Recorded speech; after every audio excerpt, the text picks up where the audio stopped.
We made it happen. Hey, Yay. Yeah, how are you, Marco? yeah. I'm good. I'm so sorry for all the Nah, don't worry. Don't No worry. problem. No problem. Nah, We had a problem before with the technical, camera because technical, our microphone was not working, technical. and well, It's okay. Where are you guys in the world? we're from Argentina, Buenos Aires. Buenos Buenos Aires. Aires. I love Argentina. I've never been there, but I've met a lot of people from there, and it's such a cool, like, everyone's so cool from there. It makes me really want to go. And I love Argentinian food. I just love the What whole culture. What do Yeah, you like of Argentina? I mean, I've never been physically there, but everybody I know from Argentina is awesome, and anything I've ever tried from Argentina is amazing. So I really want to go sometime. I feel like ashamed of myself because I've traveled all over the world, but for some reason I've never been to South America, and I feel kind of, I feel like that's just a huge missing link in my life, you know. yes.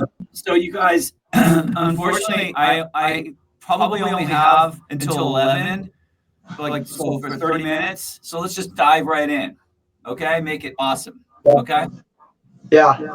So, But yeah, dude, Argentina rules. I want to come visit you guys sometime. Are you guys in Buenos Aires? Yeah. yeah. So, do you think that this thing? You say you've never been in Argentina, okay? So I must know that Sugarcult was never there before. I know. Not yet. Not yet. Oh, One day maybe. There's some secret sugar cult activity that I haven't told anybody about, but I'm telling you guys about because I can't keep a secret. So maybe there'll be some kind of sugar cult activity in Argentina soon, hopefully. Oh my God! oh This my is God. really surprising. This is Oh a my really really beautiful news. It's Well, I don't really know. I'm put it this way, I'm open to it. So one of the things I really want to do, if and when we do some kind of version of Sugar Cult moving forward, is to prioritize going to places in the world where we never went in our original incarnation. So going to South America would be lovely. Going to Southern Europe would be lovely. Going to Mexico. Going to there's just so many places on earth that we haven't. China would be amazing. There's just so many places. Korea. There's a lot of places we have never been. I So saw. I had a DVD from Sugarcult was named. I don't know if you remember. Back to the Disaster. of course, yeah. Back to the Yeah, disaster. you're in You saw Japan. that? Did you make And it was all the way through? You didn't get bored? yeah. Let me say something. A lot of our spectators doesn't know who are you because we have a lot of people that are seeing us from different genres. So we prepared a presentation for you. So if you wanted to hear it, here it is. Yeah, Uh, let's do it. Today, we have the honor of speaking with a musician whose name has left a lasting mark on the history of early 2000s pop punk and alternative rock, Marko DeSantis. Best known as the lead guitarist of Sugarcult, the band behind anthems like Memory and Bouncing Off the Walls, his career spans far beyond that. In addition to his time with bands like Pop Psycho and the Exiles, Marco has built a multifaceted path as an educator, DJ, composer for film and television, and mentor to emerging artists. With a trajectory that blends international touring success and a deep commitment to music education, Marco DeSantis stands as a key figure in contemporary music culture. So, without further ado, let's welcome Marco DeSantis. Hey, here I am. I don't know if I could live up to that amazing description of me, but I hope I'm going to have you talk to my mom later and tell her all those things so she can know that her kid was not a loser. Yeah. I You read did the same. I read a lot. I never I didn't want it to lost anything. Yeah. So, I mean, I'm down. Like, if you guys just, so I grew up in California in a pretty small town called Santa Barbara. Very beautiful place, but it's it's about 100 miles away from Los Angeles, which is obviously a really big city. Yes. And it's weird when you grow up in a small town and you're obsessed with music like I was. Me and my friends, we all found each other in a small town, and music was kind of the thing we had in common. We'd all see each other at the record store or see each other at concerts or at little like punk rock shows. And then we just, found like people in our neighborhood to play music with, and we just all started bands, and none of us really knew how to play, but we just kind of figured it out. And just, I think like your friend across the street gets good at something, so then they teach you how to do it, and then you teach your other friend how to do it. We all sort of sharpened each other a little bit, and Yes.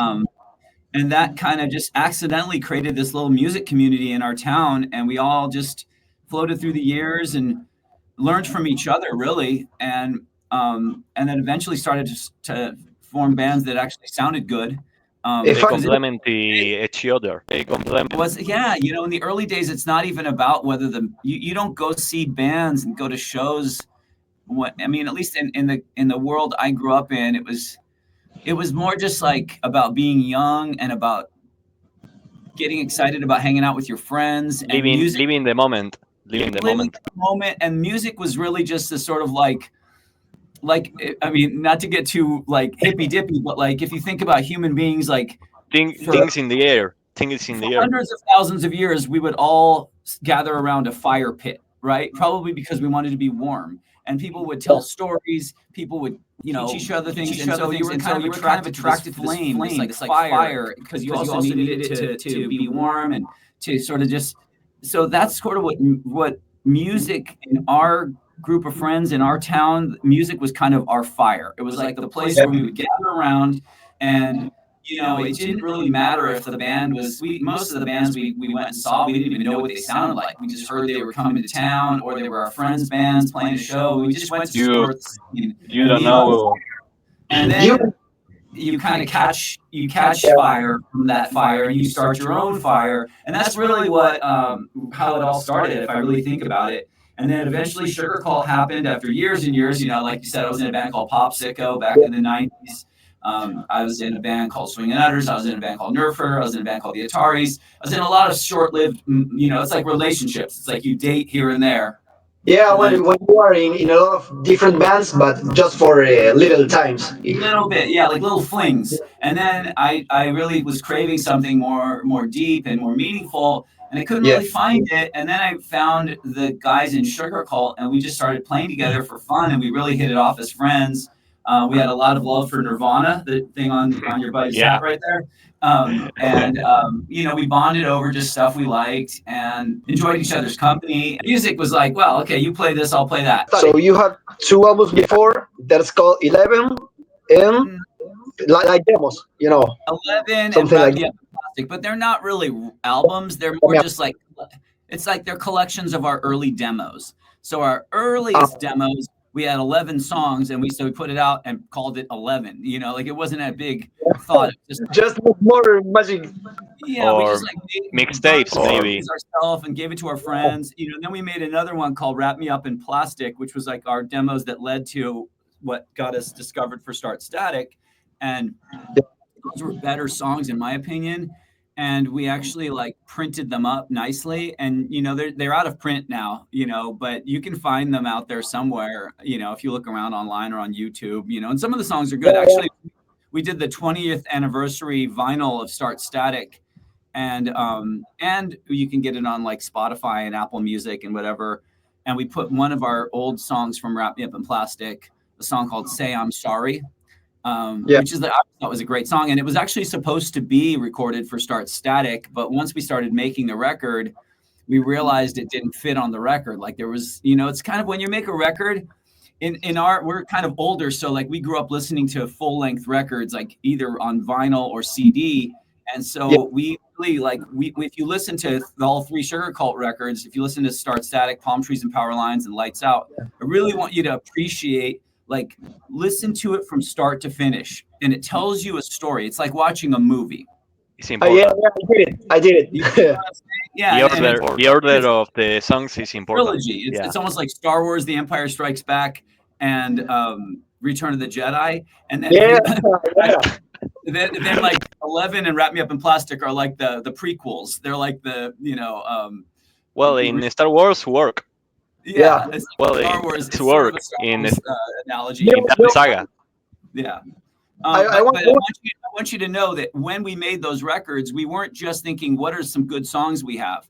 We were thinking, what are good songs we have that fit this narrative we're trying to tell? This, because I think Say I'm Sorry, in my opinion, it's a better song than, let me think, what songs are on Start Static? I can't even remember. To me, it's a better song than I Changed My Name.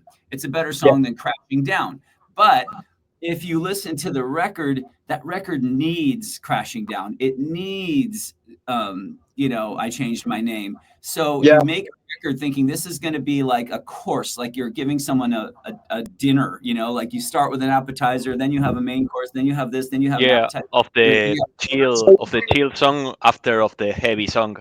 And you need that. And I guess the Sugarcult records were made in a sort of old-fashioned mindset, not thinking people were just going to like pick one song a la carte and make a playlist. That's why some people say, oh, they're a pop punk band, because we have some songs that would be considered pop punk, like maybe Bouncing Off the Walls or Daddy's Little Defect, South America. But there's also songs on there that you would never think were pop punk, like Hate Every Beautiful Day. That sounds more like a grunge kind of song, like, and then there's like Lost in You, which sounds like to me that sounds like just some like, I don't know, like I really like the riff of the Saying Goodbye. Saying Goodbye is more that's a sentimental thing. I don't speak English very well, but you speak English fine, dude. I don't speak what the primary language in Argentina is Spanish. Yeah, Spanish. I don't speak Spanish very well either, and I'm ashamed of myself because I grew up in Santa Barbara, California. Every street, every school I went to, everything is Spanish in where I grew up. And so, do you know any word in Spanish? What's that? Do you know any word in Spanish? Something like a food? Oh yeah, I know lots of words in Spanish. I know how to say chupa mi verga. I know how to say. Here is like chúpame la I know pija. how to say lots of words. Tienes mota. I know there have a problems with the Starbucks tea, like the dulce de leche latte. Oh, dulce de leche. Yeah, Dulce. that's Spanish. Yeah. See, So, and I have my dad's side of the family is Italian. So, but I also don't speak Italian. I'm just like, typical dumb American. I only learned one language. You can see I speak Italian because I talk with my hands. I must tell you that someone in the chat who is a friend that is seeing us says that you are a tipazo. Here in Argentina, a tipazo, we say that to people that is really great, people that is just good, Oh, cool. Nice. Well, tell them I said muchas gracias. Yeah, you know it. Hey, see? You know it. Hola, muchacha. All right. If you... It's a Mexican accent, Oh, is that okay? Because California. You grow up. Most of the Spanish you're exposed to in California is the tacos. from Mexico who come over here. Because California is basically Mexico. It's like really close. It's like Tom DeLonge.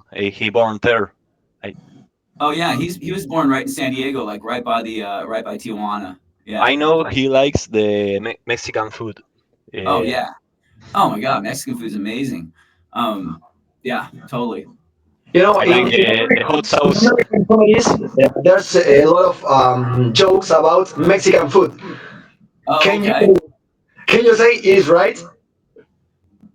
Probably. I don't know what they are. But Sugarcult, just we put those records out and we toured all over the world. I mean, we missed a lot of parts. We haven't been to South America, but we toured all over Europe and we went to Japan a lot. Went all over Yeah. America. We did the Warped Tour 3 times. We toured with Blink 182 twice, once on the East Coast in America, and then once all over Northern Europe, so the UK and Northern Europe. We toured with Green Day twice. We toured with them on the American Idiot Tour. We got to open for Green Day all over America. It was Green Day, Newfound Glory, and Sugarcult. And then they invited us to go with them to Japan. And we went to Japan and did all over Japan with them for the American Idiot Tour over there. So that was really fun. We become good friends with Green Day. And as a matter of fact, it was really cool because I'm sure you saw this on my Instagram. If you're out there, go to my Instagram and check this out. I got to play Ramones with Billy Joe, with a couple of the guys in Green Day, because they have a project called the Cover Ups, where they do cover songs. They play other classic songs. And they invited me to do Rockaway Beach by the Ramones with them. Raise money for LA fire victims. So it was really cool. It like warmed my heart. They're such kind, thoughtful people. They're so down to earth. For such like gigantic rock stars. They're still just like punk rockers. It's definitely cool. It's definitely cool. Please, can you tell us who are the musicians that inspired and led you to become part of a band like Sugarcult? Who are the people that you heard and you say, well, I want to make a band? Oh man, I mean, I don't know. I've probably wanted to be a band before I even knew. I think before I even knew what music was, the idea of being in a band was exciting to me, and that's, from when you're a little kid. Like, to me, I didn't see the difference between rock stars, comic book hero, like superheroes, athletes, famous soccer players. Like, to me, just anybody who did something that seemed extraordinary or seemed magic, that was exciting to me. And or even movie stars, comedians. It's just I feel like when you're looking around at the world as a young person, when you're a kid, you're like icons.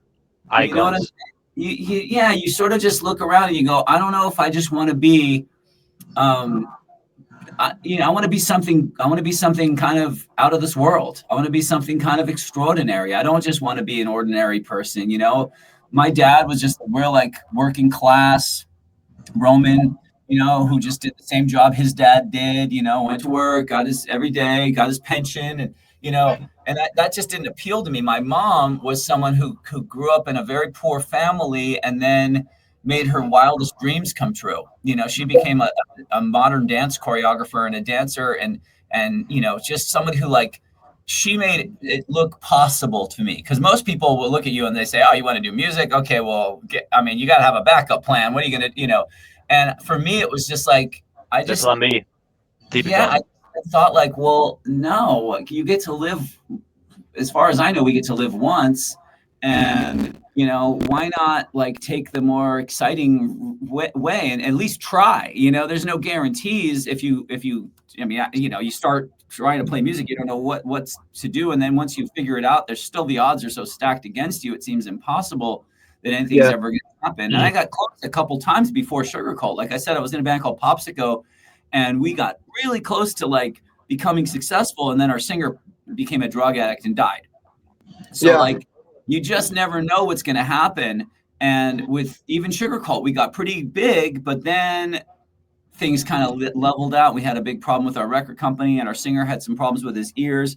So you appreciate every day you get to do it, but you never know how long you're going to get to do it.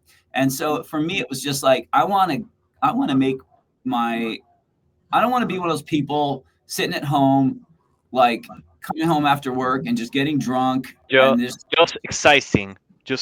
Yeah, just watching TV. I want to be on TV. I want to be the one doing the thing that other people are watching. I just want to sit there and drink a beer and watch the sports game. I want to be on the field playing it, And I also I go out to concerts all the time. I go to games all the time. I love watching people do something extraordinary, but mostly because it inspires me and it reminds me what the possibilities in life. I don't just sit back and go, oh, that must be so great to be somebody who's done something great.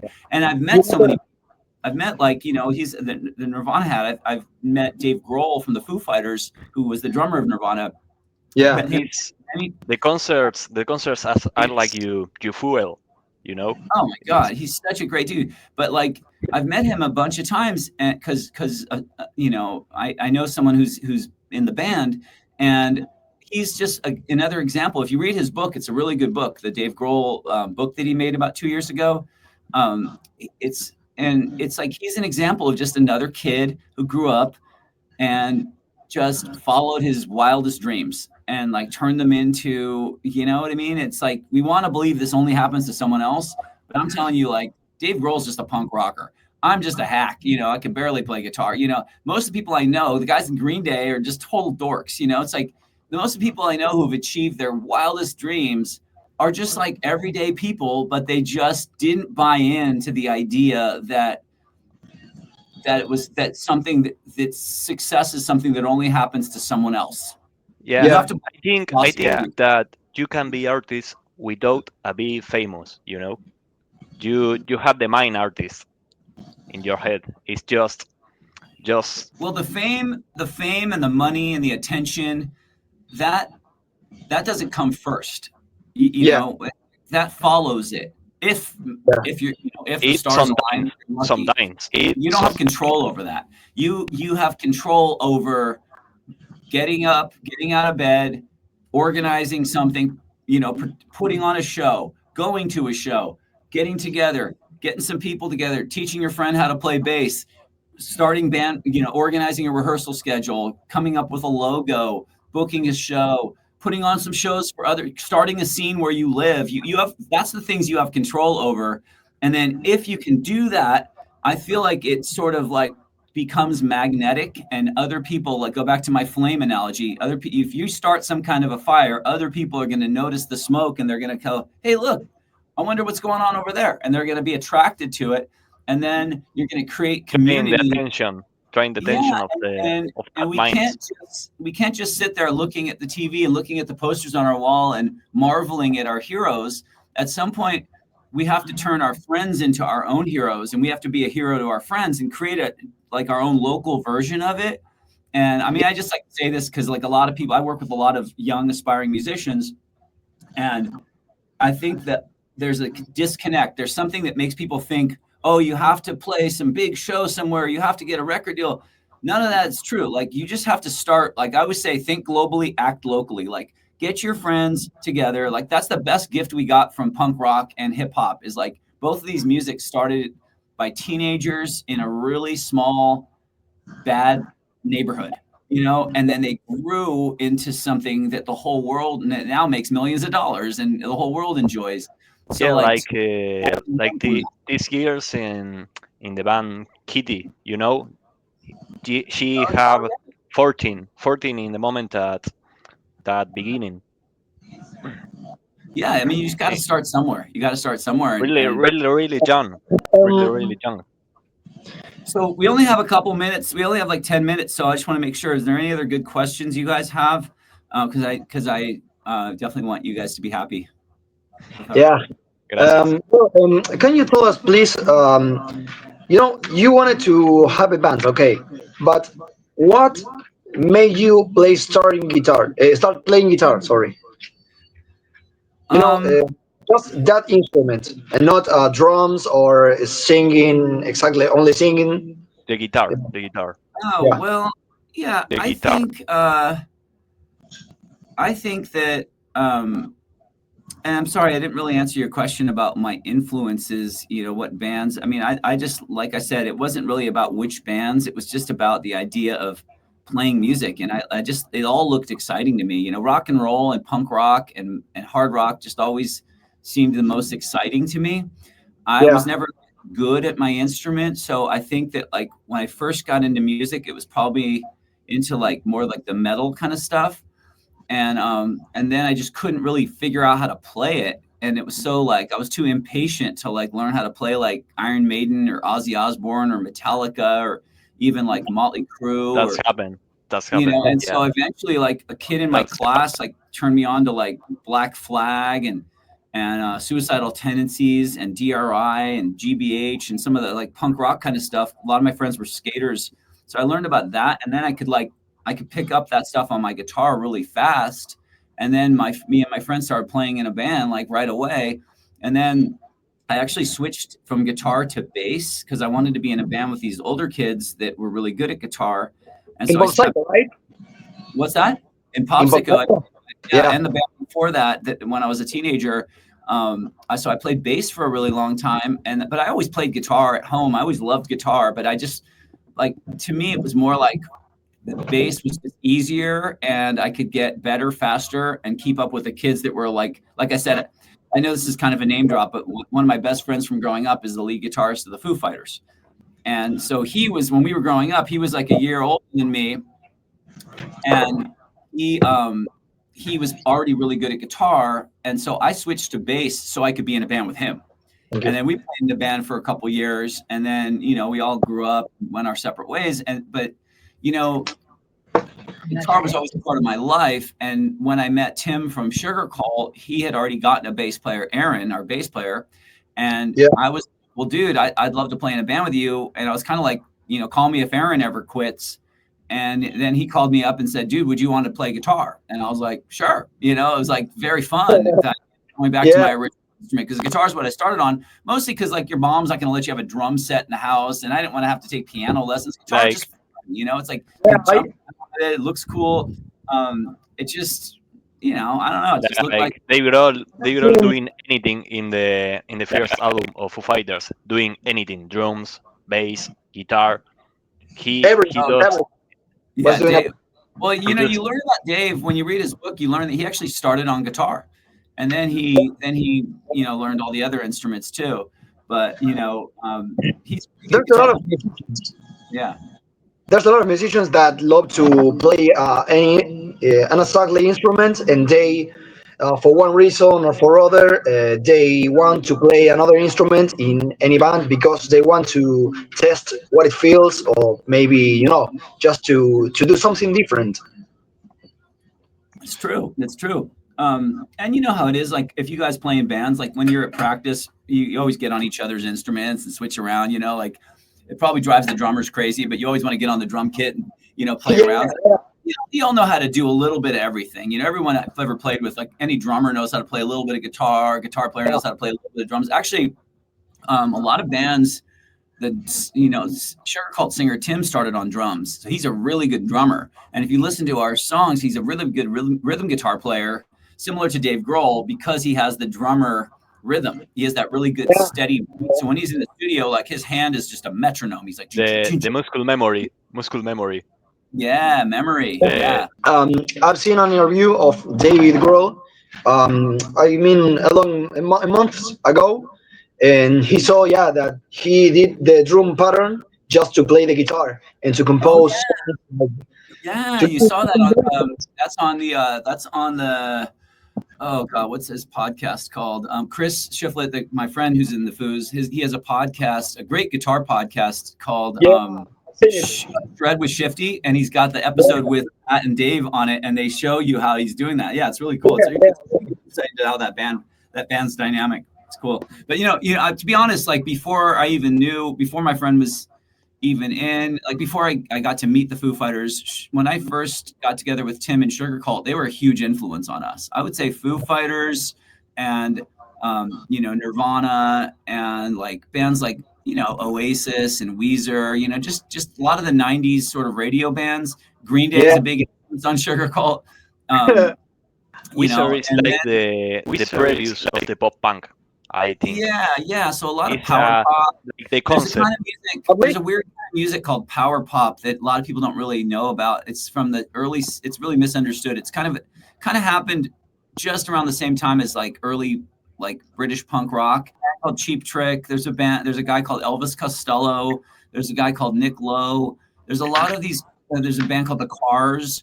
Some of these bands had some radio hits, and if you go back and listen to them, it's like it's funny because we have that in common with Green Day. We love a lot of those bands, the Plimsouls, and you go back and listen to them, and you can see some of the like early. So me and Tim were very much students of that. We would like bond over that and listen to these old, because they were kind of old records. By the time we started the band in the late 90s, these were records that had been kicking around since the early 80s, late 70s. So we really enjoyed this sort of I called it cultural anthropology. Like you go and dig in the record stores and find these old records where people just look so cool and their music sounded like, they had such cool little hooks in their music and cool ideas. So we would just mine those records for ideas. If you look at Sugarcult, if you look at the pictures of us on the back of Start's Attic, we're just totally imitating the Blondie and the Cars and Costello and the Clash. Like those were our Kurt Cobain like the Cars. I think they're great. I mean, that guitar player Elliot Easton is so great, and yeah, I mean that's a lot of it too. You one of the things I always encourage young people to do is get curious about the influences of your influences. So like we love Nirvana, then you find out Nirvana loves the Replacements. You find out Nirvana loves Cheap Trick. You find out Nirvana loves, the Pixies, and you go back and listen to those bands, but you listen to it with a little bit more forgiveness because you know that the bands you respect like those bands. So now you really listen and give it a chance. Where before I listened to some of those bands, I was like, oh, I don't get it, But now that I know Kurt Cobain likes it, I'm going to go back and listen to it a little more carefully. Husker Du, Soul Asylum. So it's a fun way to be a music fan. And then you can keep going. You can find out who Cheap Trick listened to and who the Replacements listened to. And that leads you back to the Rolling Stones and the Who and the Beatles. And then you can keep going to Chuck Berry and Little Richard and, all that kind of stuff. And then you can keep going. You can go back as far as you want. Music is endless. And it's so fun to just become a student of it and learn from it all. If you're fans of the White Stripes, I love Jack White. And he's constantly he's kind of a missionary of roots music. You learn about the obscure blues and folk and roots music, and it all starts to make sense when you start to see it. To me, it's all the same. To me, there's nothing different between early Bob Dylan and Black Flag and it's like the energy that and whatever, even Travis Scott, all this music comes from a source that is very dangerous, very underground, very, very weird. And then it grows and turns into something that inspires people. And it's really cool, So you know that you exactly right now are being the floor of future bands, just sure. I don't, what do you say? You're the floor of the you are the floor of the future bands that are coming. I hope so. I mean, the influence, the actual influence. Yeah, I mean, I have met I've met some bands. I might have to go soon. I met some bands that have said that I've actually become friends with do you know the band Pierce the Veil? Vic Fuentes, right? Yeah. So Vic Fuentes, he and I became friends. He's a really nice guy, and he told me that when he was 14, he used to listen to Sugarcult, and that his old band opened for us when they were still just a local band in San Diego before Pierce the Veil. And then I met do you know Kellen Quinn from the band Sleeping with Sirens? Hey, yes. He told me a story, it made me feel really old. But he said when I met him, I went to his show and I got backstage and I met him, really nice guy. And he told me that that when he was 11 years old, his mom bought him Start Static, and it was his first CD. Wow, that's great. Oh my God. That's great. And then another band, one more band, because this is kind of a crazy story, is the band Of Mice and Men. They were kind of a metalcore band from maybe Mulet from a Valentine, or they're kind of like that, but a little more heavy. Of Mice and Men, they were called. They're pretty big. Look them up. Oh, Of Mice and Men. I know it. Saying he saw Sugarcult when he was 13 or 14 years old, and that was the moment, his first band he saw live, and made him want to be in a band. So I have three. I have Mice and Men, Pierce the Veil, and Sleeping with Sirens. And all of them are really heavy bands, somehow influenced by Sugarcult. Yeah. Who knew Sugarcult was the precursor to metalcore? Well, Lemmy from Motorhead, he learned of the Beatles. Oh yeah.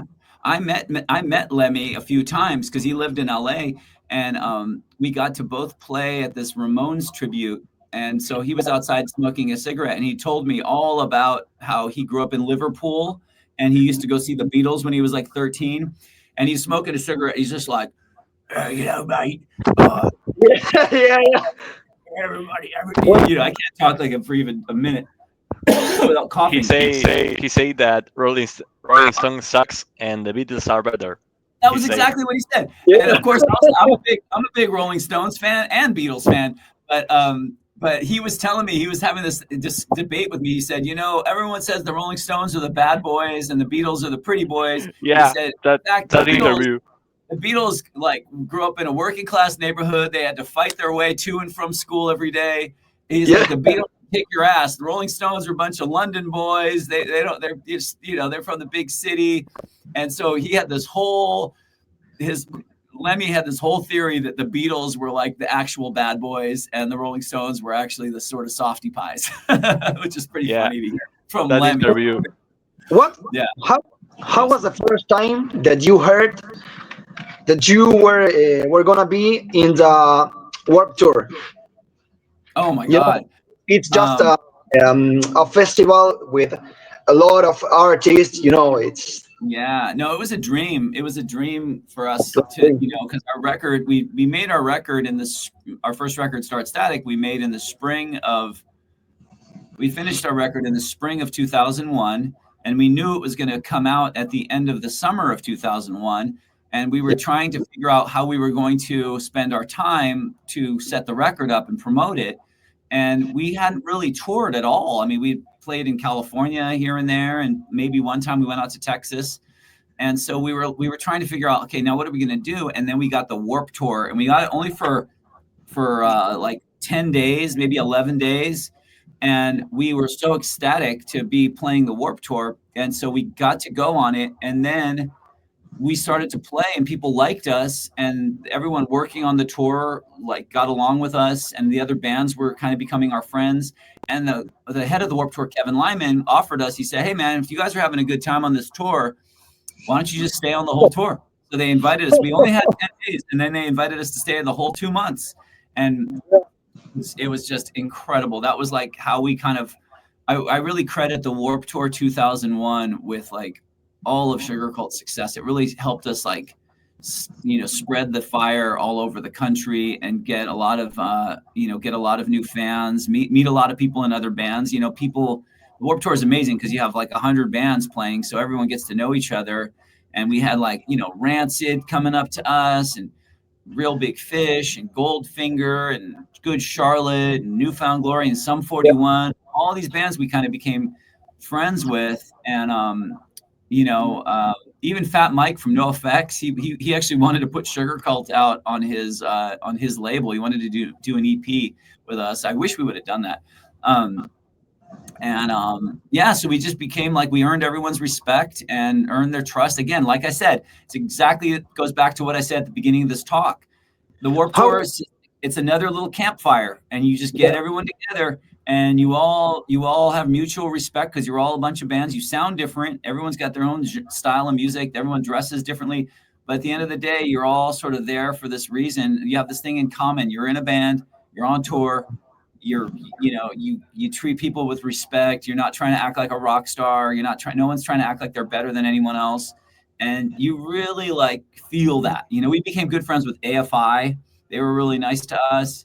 And you wouldn't think Sugarcult and AFI had anything in common, but we'd go to dinner together. We'd talk about Elvis Costello together.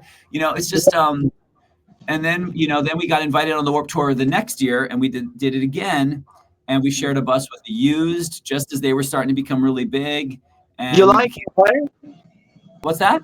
You like AFI? Oh, I love AFI. They're awesome. Yeah. And such a good show. Like, we learned a lot from AFI from watching them play on the Warped Tour. We thought we were pretty energetic on stage, and we were like, when we saw them, we were like, oh fuck, these guys are a whole other level. It's just like a nonstop physical, like you watch AFI. Yeah. It's like I've seen a few recitals. And he's always jumping to everywhere, and just extraordinary, and they look cool and everything. It's awesome. Oh shit! Hold on for 1 second. Yes. If you can, I may ask just two more, and you Yeah, can we real can. quick, because then I have to jump. Yeah. Okay, go. So, how did you see in that moment in the Warp Tour the presence of a lot of bands with girls? In the 90s, there was no so much bands with girls. At least just in the 2000s, where Avril Lavigne and Hayley Williams, for example, from Paramore. How did you see it? Like one of the members of Warp Tour. Hey, hold on for 1 second. Hold on for 1 second. Hey, Billy, give me like 5 minutes, okay? Let me just do real quick, and then we'll go a little longer. All right, cool. Sorry, dude. Sorry about that. Don't worry. Wait, so you're just asking about like, did we see a lot of bands with girls? Yeah, that in the 90s there was no much bands in the Warp Tour. Yeah. I don't know. I think in the 90s there's always been a lot of women in music. Obviously, like you have. Yes. There was not so much like with so much people assistant. Yeah, I guess. I mean, you had a lot of girls that were like the bass player of like the Pixies or Smashing Pumpkins or Super Chunk or whatever. But like, and then there was the Breeders, and I mean, there was a lot of female artists in the 90s. They just were more from like a different genre. Like you had Alanis Morissette and Sarah McLachlan, and But in the 2000s, I think it just goes back to like things like the Warped Tour really spread the idea around the world that like this is a really inclusive kind of music community, and you don't have to be particularly like it's music is for everyone. Music is for everyone. It's very, to me, like the spirit of punk rock I feel like punk rock gets assigned to a sound, but to me it's more of a nice. I see the footage of Sugarcult playing. Punk rock is more, to me, punk rock is less about a certain sound. It's more about an energy. It's more about a spirit. It's like, and the idea of like just breaking boundaries, doing it whether you know how to do it or not, figuring it out as you go. It's a really, to me, it's like what always attracted to me to the idea of the community of punk rock was like, it's inclusive. It doesn't matter if you're pretty or if you're ugly or if you're a boy or if you're a girl or if you're young or if you're old or if you're, straight or if you're gay or whatever. It's just a really inclusive kind of music. And to me, the community comes before the music and becomes before the genre. Like, I mean, we're like, Sugarcult are friends with Pennywise. You know what I mean? It's like, you never think Pennywise is so different than Sugarcult, but yet we're all part of the same community. So it's like, that's what's so cool about it. Even the old guys, like the guys from the Ramones and the Black Flag and the Misfits, they would come into the Warped Tour and like, they're cool too. Like you're hanging out with some guy who's like 20 years older than you, and he's from like the 1970s, and they're checking out your band. It's just, there isn't like age barriers or gender barriers. It's just really kind of a cool thing, I'd be hanging out with AFI and they're like hardcore vegans and I'm like eating a fucking hamburger. You know what I mean? It's like, they're not judging me for eating meat. I'm not judging them for eating fucking lettuce. You know what I mean? So it's like, it's a really cool world. And, I love it. There's so many rad girls doing the music now. There's I remember that I love the Lindas. They're awesome. Subgenre in the 90s, the riot of the girls of band rocks. Well, like Riot Girl, like Bikini Kill and stuff like that. Yeah. Le Tigre, Bratmobile. Le Tigre, yeah. That's good girls stuff. In the 90s doing punk rock. Totally. I mean, girls have been part of punk rock since the start. You go back to the LA in the 70s, you had Alice Bag, you had Exene from X, you had the Go-Go's who started out as a punk rock band, you had the Germs who had a girl bass player, and originally the singer of the Go-Go's played drums in the Germs. To me, it's like, I mean, even in England, you had the Slits. You had X-Ray Specs. I feel like girls have always been a part of punk rock because I feel like girls have been punk rock because pushed to the side. Girls have been pushed to the side. It's always like, oh, this is a boys' club. It's always like, oh, again, it's a boys' club. Perfect place for anyone who doesn't fit in anywhere else. Anyone who doesn't fit in anywhere else, let's go. Come on in, let's go. Doesn't matter if you're a boy, a girl, alien. some of my biggest influences are women. I love Kim Shattuck from the Muffs. I love Joan Jett from the Runaways, and obviously the Blackhearts. You know, I love a lot of the old girl groups like the Shangri-Las. You know, it's so. What do you think about Heart? You're a Ramones fan, and Ramones leads you to that stuff. You know, it's you know, I just think it's so.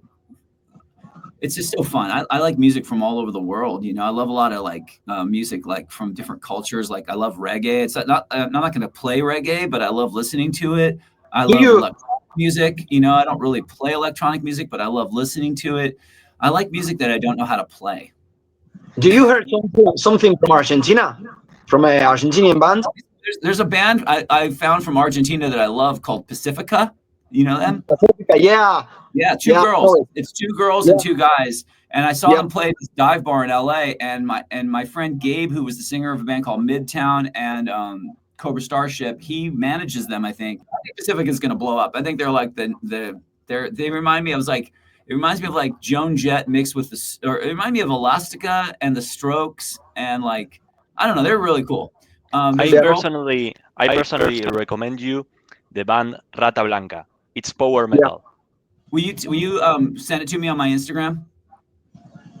Yeah. DM it to me. And there's an artist I worked with from Argentina that's really cool. You have to check her out. She's one of the coolest artists I've seen. It's called Bicha. So it's Bicha, and I worked on some songs with her. She has music in Spanish and some music in English. So look up Bicha. She's from Buenos Aires, I think.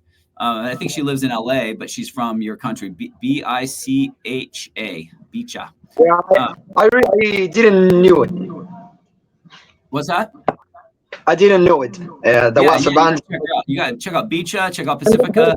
And I think we have to go. But I'll tell you what, can you put my Instagram, Marko DeSantis, Marko DeSantis, put my Instagram handle on your socials or whatever. And if anybody in Argentina wants to get in touch with me, like I respond to most people's messages, just hit me up. Of course. And I really am curious, like someone send me a playlist of good music from Argentina. And let me know what's up. I'm going to come down there sometime, and I'm going to come find you guys, and we're going to go out and have some beers. All right. Yeah. Thanks a lot for having me. Wherever you want. Thank you. Nice to meet you. All right. Very nice to meet you. Thank you so much for your time, and I appreciate it.